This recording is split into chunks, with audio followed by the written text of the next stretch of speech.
দেখুন এই সাপটা ধরা পড়েছে। এই সাপটা আমাদের বাড়িতে এখানে ছিল এবং আমার মনে হয় আরো এরকম কয়েকটা আছে। একটা যখন আসে আরো হয়তো থাকবে। কেন একবার উপরে থেকে পড়লো না ছাদে।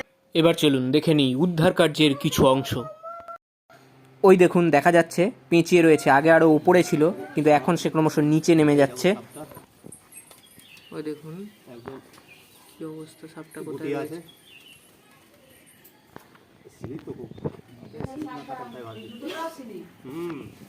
রয়েছে তার সহকারী যিনি ভিডিওগ্রাফি করছেন। এই দেখুন ভিডিও করা হচ্ছে। এই ফাঁকে সাপটা ঢুকে আছে, এতক্ষণ এখানে ঘোরাঘুরি করেছে সেই একটা দুটো থেকে।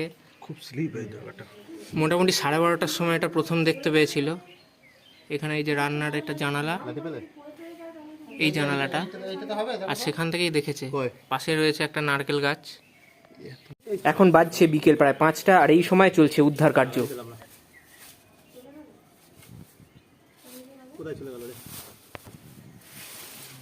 এবার নিচে নেমে যাচ্ছে।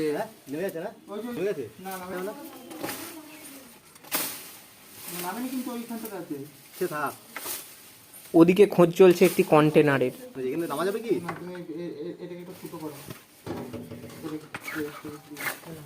ওই দেখুন দেখা যাচ্ছে সাপটা জড়িয়ে এসছে। ওই দেখুন সাপটাকে ধরেছে, আর ইতিমধ্যেই এই যিনি সাপ ধরছেন তার ফোনের স্টোরেজ ফুল হয়ে গেছে। ধরে এখন টেনে বার করার চেষ্টা করছে। দেখুন ভালো করে দেখুন।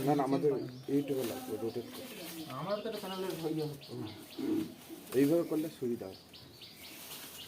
দেখুন কতক্ষণ ধরে চেষ্টা করছে, কিন্তু কামড়ে ধরে আছে পেঁচিয়ে ওই লতা